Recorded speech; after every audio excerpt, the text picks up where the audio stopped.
혹시 2021년 게임만 해도 월급을 번다며 온 세상이 열광했던 P2E, 플레이 투 언의 황금기를 기억하시나요?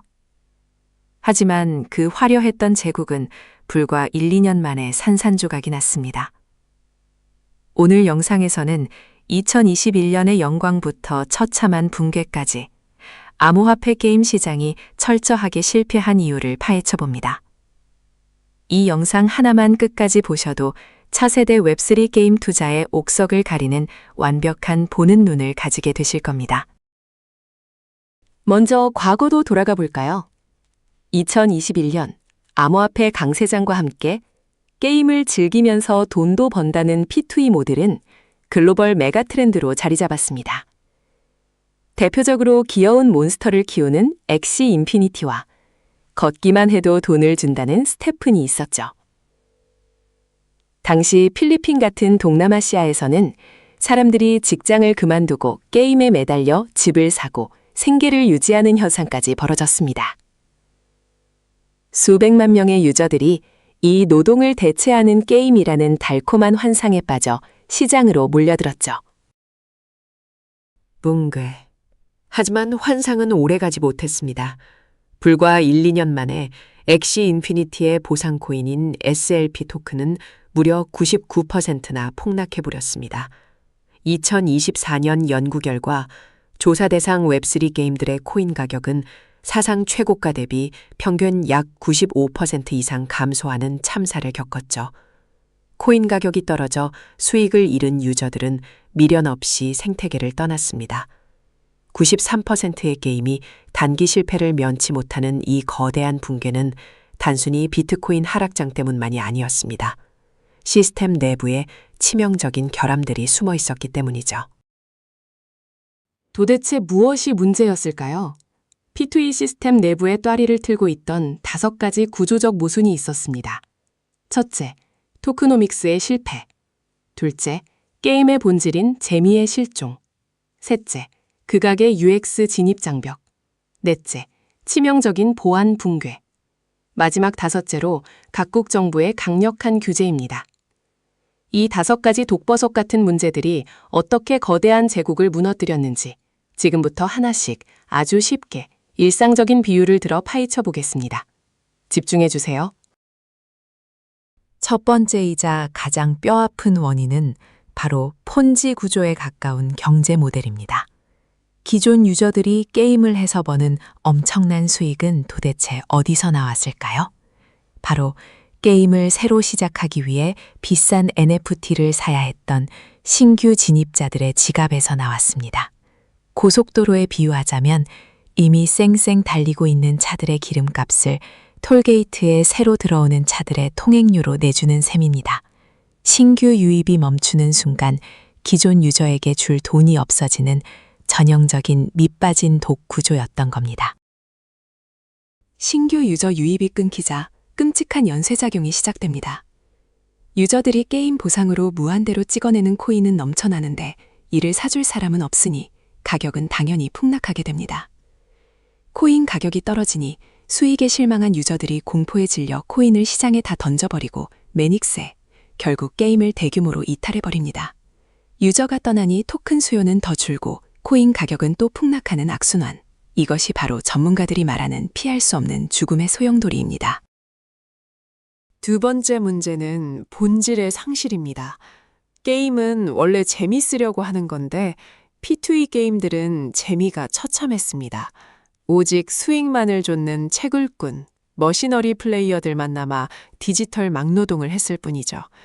게다가 초기 투자금이 없는 동남아시아 사람 등에게 NFT를 빌려주고 수익의 30에서 50%를 떼어가는 스칼라십 제도는 돈 많은 지주가 게이머의 노동력을 착취하는 현대판 디지털 소장농으로 변질되었습니다. 재미도 없고 노동만 남으니 코인을 자발적으로 사용할 이유가 완벽히 실종된 겁니다. 세 번째는 코린이나 초보자에게 너무 가혹한 기술적 시스템이었습니다. 일반 게임은 구글로 로그인하면 끝이지만 P2E는 복잡한 크립토 지갑을 만들고 절대 잃어버리면 안 되는 시드 구문 12개를 적어서 보관해야 했습니다. 게다가 게임 진입 시 수십만 원짜리 NFT 캐릭터 구매 비용이 들었고 아이템을 옮길 때마다 이더리움 가스비 폭탄을 맞아야 했죠. 택시 기본 요금 내려고 택시비보다 비싼 은행 이체 수수료를 내는 꼴이니 일반 대중 게이머들이 진입하는 것을 원천 차단했습니다. 네 번째 치명타는 대규모 해킹이었습니다. 2022년 3월 엑시 인피니티의 근간이 되는 로닌 네트워크가 블록체인 브릿지 기술의 취약점을 노린 북한 해커 조직 등에 털리고 맙니다. 피해액만 무려 약 7,500억 원, 6억 2,500만 달러에 달하는 초대형 사고였죠. 일반 게임이라면 게임사가 롤백해서 복구해주겠지만 탈중앙화된 블록체인에서는 탈취된 내 돈을 지켜줄 안전망이 없었습니다. 이 사건은 생태계의 신뢰를 완전히 박살냈고 거대 자본이 시장을 이탈하는 강력한 방아쇠가 되었습니다. 마지막 5번째는 각국 정부의 깐깐한 규제입니다. 특히 우리나라 대한민국에서는 게임물 관리위원회가 게임 내 코인의 현금화 환전 구조를 사행성으로 규정했습니다. 과거 바다 이야기 같은 아케이드 도박과 다를 바 없다고 판단하여 등급 분류를 거부하고 서비스를 차단해버렸죠. 미국 SEC 역시 수익을 기대하고 파는 P2E 토큰을 증권으로 규제하려 들며 기업들을 압박했습니다.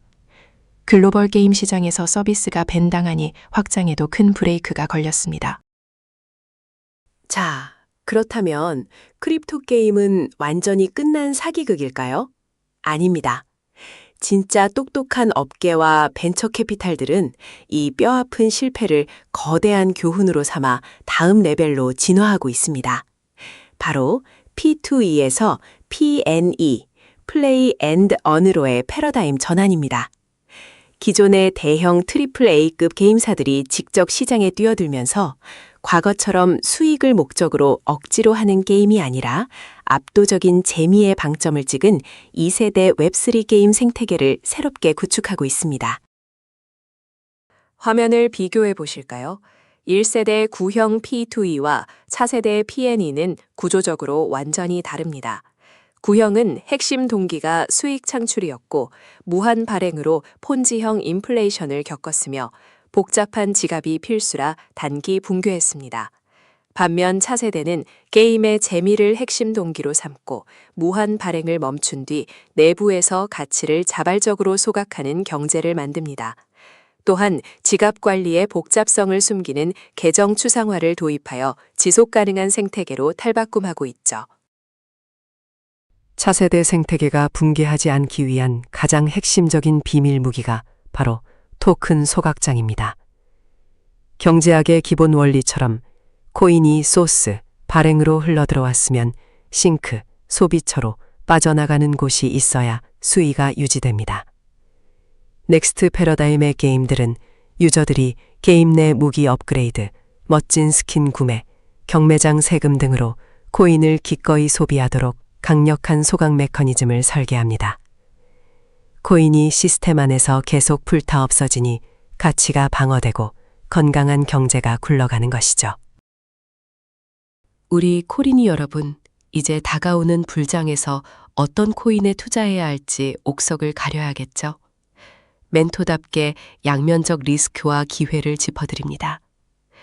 아직도 과거의 영광에 취해 이미 인플레이션이 터진 폰지형 구형 코인에 물타기 하는 것은 극도로 위험합니다. 투자를 고려하신다면 딱 2가지만 스스로에게 질문하세요. 첫째, 내가 돈을 못 벌어도 이 게임이 압도적으로 재밌어서 할 것인가? 둘째, 투기꾼이 파는 물량을 받아줄 만큼 게임 안에 매력적인 토큰 소비처가 있는가?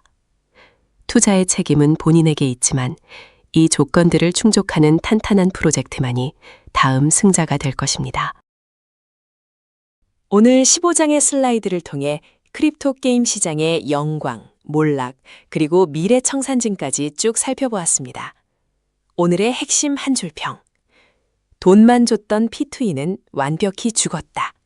하지만 압도적 재미와 투명한 소유권을 결합한 진정한 웹3 게임 혁명은 이제 막 시작되었다. 남들이 돈 벌었다는 소문이나 포모에 흔들리지 마시고 오늘 우리가 함께 공부한 지식으로 스스로 건강한 생태계를 판별하시길 바랍니다. 오늘 다큐멘터리가 여러분의 투자 인사이트에 큰 도움이 되셨다면 구독과 좋아요, 알림 설정 꼭 부탁드립니다. 성투하세요.